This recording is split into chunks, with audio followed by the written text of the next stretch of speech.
And Shema Elohim formed man of sand from the ground, and breath entered his nostrils, the breath of life, and man became a living soul. Genesis 2:7. I'm reading from the Israelite Samaritan version of the Torah, translated and edited and translated by Benjamin Tsedeka. Thank you. Welcome back to Mystery. We are on to part 2 of Who Are the Indigenous Israelites from our series on Harmony of Heritage, Unveiling Indigenous Israelite and West Indian Roots. Now addressing more specifically who are the Indigenous Israelites, we are going to talk a little bit about the first culture of Israel from the Skul and Kufsa caves, and talk a little bit about some of the other cultures, early cultures of Israel. The Skul and Kufsa hominins are early modern humans that were discovered in Skul and Kufsa caves in Israel. They are classified today as Homo sapiens, among the earliest of their species in Eurasia. The Skul cave is on the slopes of Mount Carmel in Israel, and the Kufsa cave is on a rock shelter near Nazareth in Lower Galilee. They have a mix of traits with archaic and anatomically modern humans, and have been dated to 80 to 120,000 years ago. Old, 120,000 years old. These hominins represent the first exodus of modern humans from Africa around 125,000 years ago, probably via the Sinai Peninsula, and their robust features represent archaic sapient features rather than Neanderthal features, which Neanderthals were found in Israel as well by a nearby cave at Kabara that date to 61,000 to 48,000 years ago. And because there weren't human remains many found after the Skul and Kufsa remains, it was hypothesized that Skul and Kufsa hominins had died out by 80,000 years ago because of drying and cooling conditions favoring a return of a Neanderthal population. After Skul and Kufsa, the first modern human population of Israel and the first outside Africa, there was the MUSIQ culture developing 50,000 years later during the Upper Paleolithic, which is very broadly dated to between 50,000 and 12,000 years ago. During the the Middle Paleolithic, which is broadly spanning from 300,000 to 30,000 years ago. And I'm reading from the Encyclopedia Science News and Research Reviews on the MUSIQ. The MUSIQ, and I quote, "The MUSIQ culture is a culture that existed in the Levant, Lebanon, Palestine, Syria, Jordan, and Arabia, from the Middle Paleolithic to the Upper Paleolithic. It is known to be the oldest of the Upper Paleolithic cultures, but remains a mystery due to the lack of a clear African ancestry during the transitional period. From this, some scholars conclude that the MUSIQs are an indigenous people of the Levant. However, some argue that the MUSIQ reflects widespread technological trends observed earlier in North Africa at ancient sites such as Thalamsa I in Egypt. It contains the remains of modern humans from 75,000 years ago. And the technology at MUSIQ, the human technology, was found to be similar to what was found in Nubia, the Sudan, the land of the blacks, which was another term for the Sudan, Bulad el Sudan. Hope I'm pronouncing it correctly. And I'll just read just a part on on that technology from Out of Arabia and the Middle Upper Paleolithic Transition in the Southern Levant by Jeffrey I. Rose and Anthony Marks. And essentially says African Nubian toolmakers at least were modern humans.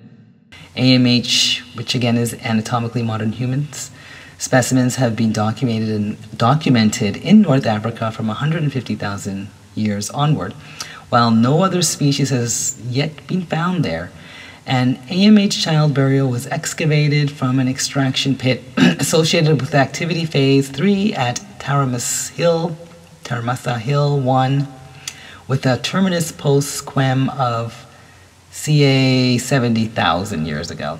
Given the technological similarity of the classic Dhofar Nubian and the late Nubian complex of the Middle Nile Valley in Egypt, as well as the fact that there is no evidence for prior MP human occupation in southern Oman, MP being Middle Paleolithic, it is reasonable to associate the distribution of Nubian complex sites with the population of AMHs spread across Northeast Africa and the Arabian Peninsula. The presence of Nubian Lebanos technology in southern Arabia and the Horn of Africa, as well as northern Arabia and in the Red Sea hills of Egypt, suggests that early human groups traveled to and from Africa via both the Arabian and Levantine corridors. And of course, Israel is in the Levant. We have more talking a little about the early people of Israel following the fossils dating 80,000 to 120,000 years ago from Kafse and Eskul caves and the Emiran culture of 75,000 years ago in Israel. There are the Manat 1 Homo sapien fossils from Manat Cave in Israel dating to 54,700 years ago. And we've got that from 55,000-year-old skull fossil sheds new light on human migration out of Africa, Science News Magazine, 29th of January 2015, Herskowitz et al. A key, and I'd like to read as well about that cave, the Manat Cave, a key event in human evolution and the expansion of modern humans of African origin across Eurasia between 60 and 40,000 years before present, replacing all of the forms of hominins. Owing to the scarcity of human fossils from this period, these ancestors of all present-day non-African modern populations remain largely enigmatic.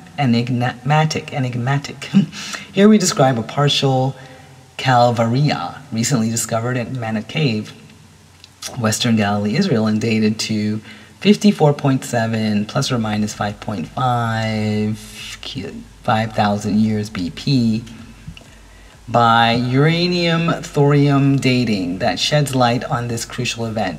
The overall shape and discrete morphological features of the Manat 1 calvaria demonstrate that this partial skull is unequivocally modern.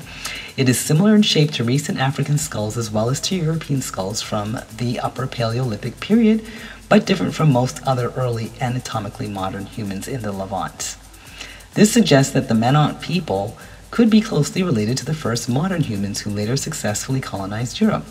Thus, the anatomical features used to support the assimilation model in Europe might not have been inherited from European Neanderthals, but rather from earlier Levantine populations.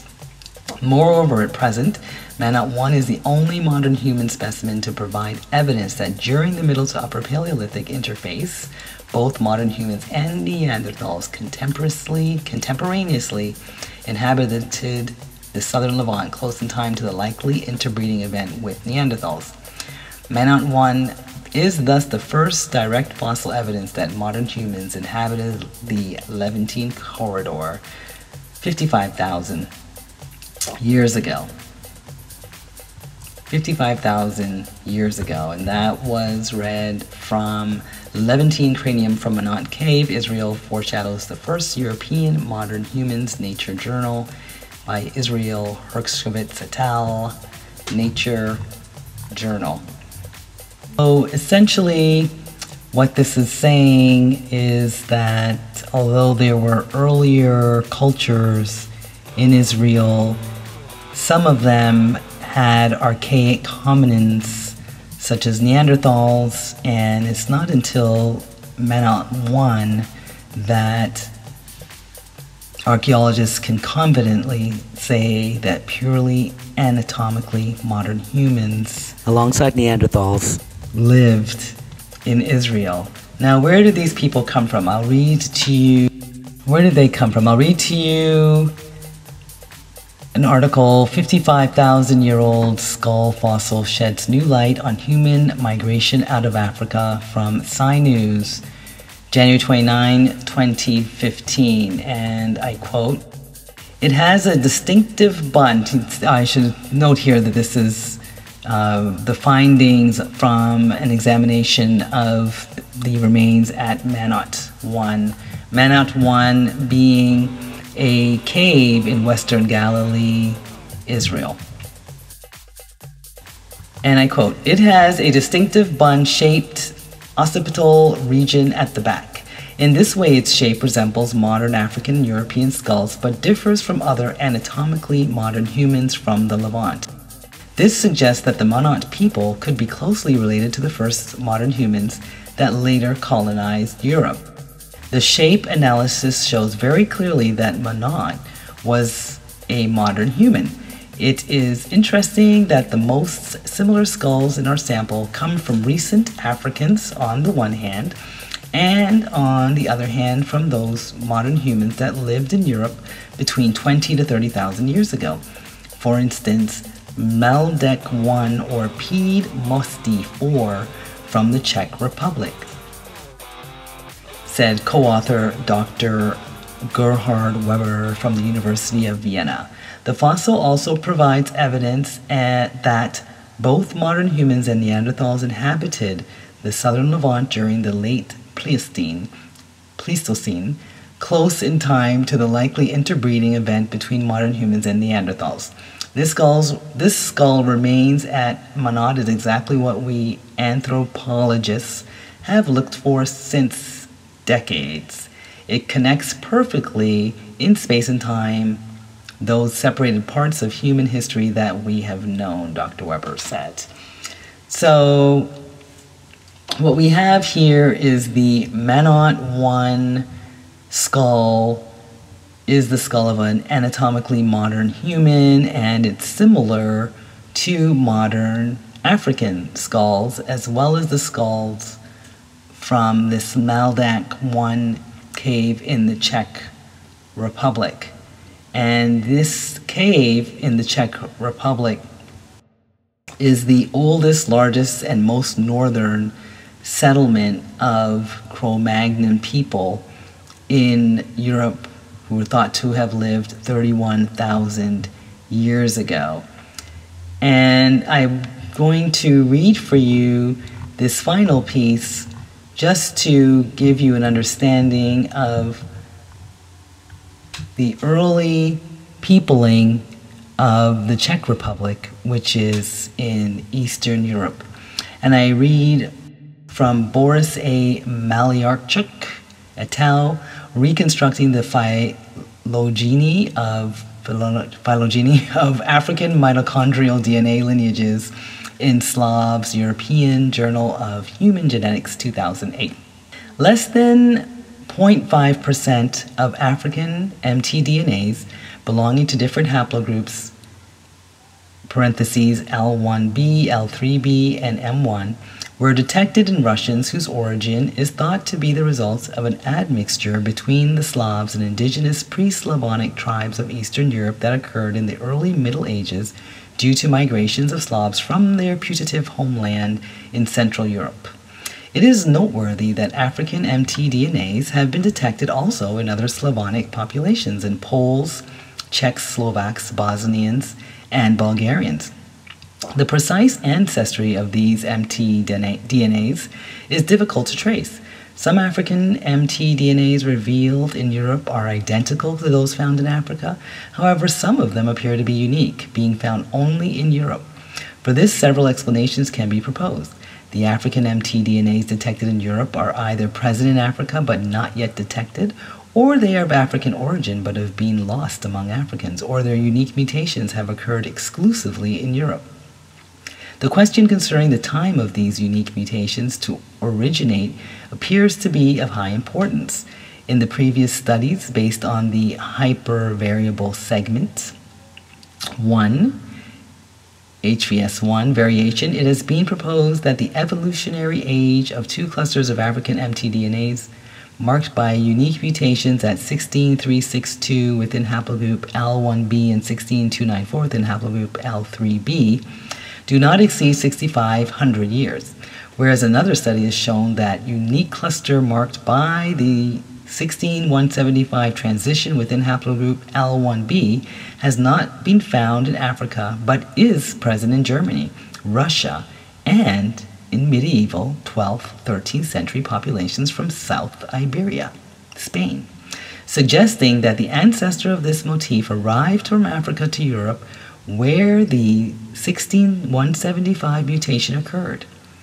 The divergence time estimate for this cluster in Europe is around 20,000 plus or minus 16,000 years, pointing to a prehistoric arrival of the basic African. Just wanted to take this opportunity to let you know that you can purchase the Israelite Samaritan version of the Torah and the 1599 Geneva and other versions of the Bible predating the 1611 King James Version using the link below to Amazon, with which we are affiliated. Thank you. Now back to the cast. Basic African L1b motif in Europe.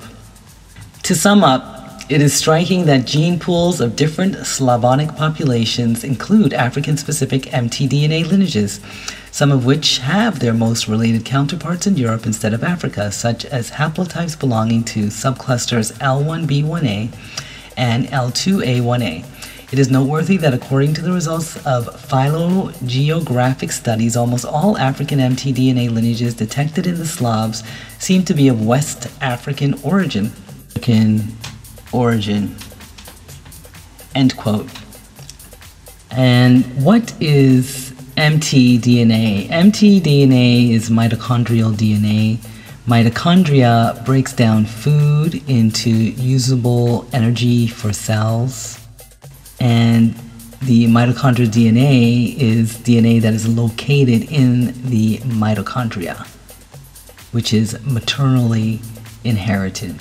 And DNA can basically be thought of as genetic information inside the cells of a body that helps make people who they are, like a set of instructions on how to make the body work, like the blueprint for a temple or a house. mtDNA and haplogroups, which are a type of DNA, can usually help us determine where different peoples are from. And what's unusual with the study is that a North African haplotypes are found in ancient remains in Eastern Europe way earlier than anticipated. And similar types were found at the Manat 1 cave in Israel. Thus, the indigenous Israelites are the people of the Manat 1 cave and the Emeran cultures that stems from the earlier Skul and Kavsa cultures, but it was different in that it incorporated the Nubian-Arabian complex. These early Israelite cultures were formed by people much like Northwest Africans whose reach extended all the way to Eastern Europe in the Czech Republic. These West African women were not only the ancestors of the current population of West Indians, but of the world's populations. Give thanks for their invaluable, undying contribution to humanity, their contribution of the gift of life. Peace. Thank you for listening. Learn more by reading Misstory by Morrizon, which we have up on Lulu and is linked below, as well as opportunities to join us. And remember to check out our Patreon page for patron privileges at patreon.com/YAAMORR. Wistribe. That's patreon.com/WISTRIBE. Peace. Give thanks.